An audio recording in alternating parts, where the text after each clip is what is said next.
नमस्कार दोस्तों। आजकल संसार में ऐसे मनुष्यों की संख्या बहुत अधिक है जो अक्सर अपने किसी दुख का रोना रोते रहते हैं। बहुत सारे लोगों की बातों से तो ऐसा लगता है कि संसार में उनसे ज़्यादा दुखी कोई नहीं है। दरअसल ऐसे लोग केवल अपनी ही परिस्थितियों पर ध्यान देते हैं, दूसरों के हालात पर विचार भी नहीं करते हैं। दूसरी बात यह है कि वे भूल तो स्वयं करते हैं, परंतु अपने दुखों का कारण दूसरों पर डाल देते हैं। हाँ दोस्तों, दुखों का कारण, ये कारण ही तो है जो हमें दुख देता है।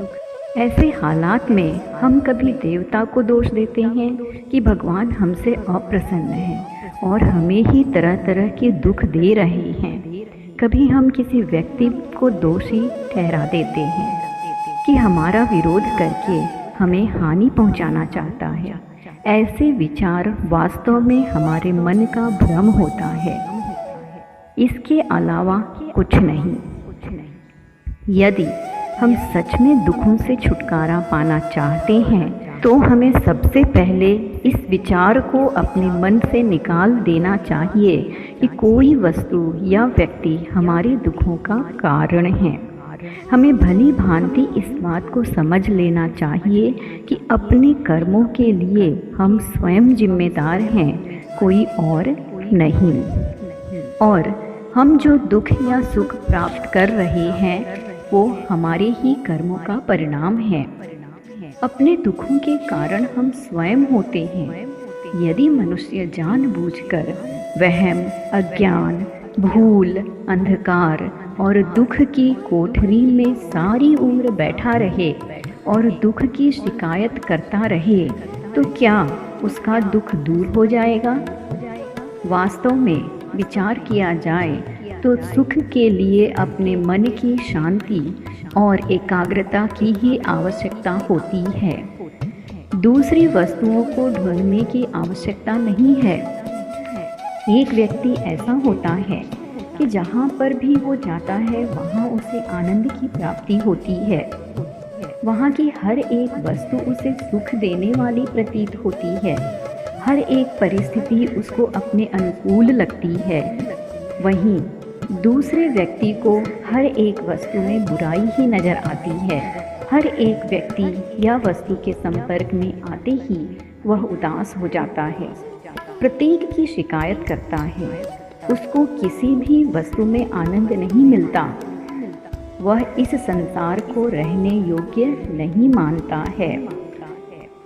आप ऐसे भी अनेक मनुष्यों को जानते होंगे जिनके पास सुख के सारे साधन उपलब्ध तो हैं, परंतु वो अपने स्वभाव के कारण या अपने मन से ये झूठे सच्चे कारणों को उत्पन्न करके अपने आप को दुखी रखते हैं।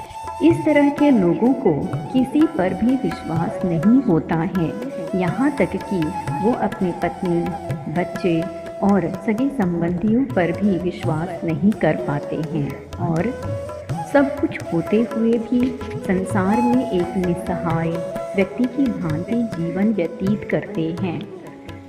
अब सोचने वाली बात यह है कि ऐसी अवस्था क्यों है? इसका कारण कोई और नहीं बल्कि हमारी योग्यता या अयोग्यता होती है। संसार में रहकर तरह तरह के अभाव, तकलीफ़ें, आदि व्याधि के आक्रमण से बचना तो संभव नहीं है, परंतु उस परिस्थिति में भी शांत और धैर्य युक्त रहना हमारे हाथ में है। बाहरी वस्तुओं के आधार पर सुख की आशा रखने वाला अवश्य धोखा खाता है। इसलिए यदि हम सुखी रहना चाहते हैं तो अपने आप पर, अपने मन पर अधिकार रखना सीखना पड़ेगा। परेशानियां तो जीवन में कम या ज़्यादा आती ही रहेंगी। उनसे जूझना और शांति एवं धैर्य के साथ उन परिस्थितियों से तालमेल बैठाना आना चाहिए। महान पुरुषों के जीवन में भी कितने कष्ट आए, इस बात पर विचार करना चाहिए। प्रसन्न रहने के दो उपाय हैं। हमें अपनी आवश्यकताओं में कमी लाना चाहिए और परिस्थितियों से तालमेल बिठाना चाहिए। बस यही सुखी जीवन का मंत्र है। इसी वजह से हम सुखी रह सकते हैं। तो जीवन में मनुष्य दुखी क्यों होता है? इन सारी परिस्थितियों, इन सारी बातों पर थोड़ा सा ध्यान दीजिए तो हर एक व्यक्ति का जीवन सुखी हो जाएगा। धन्यवाद।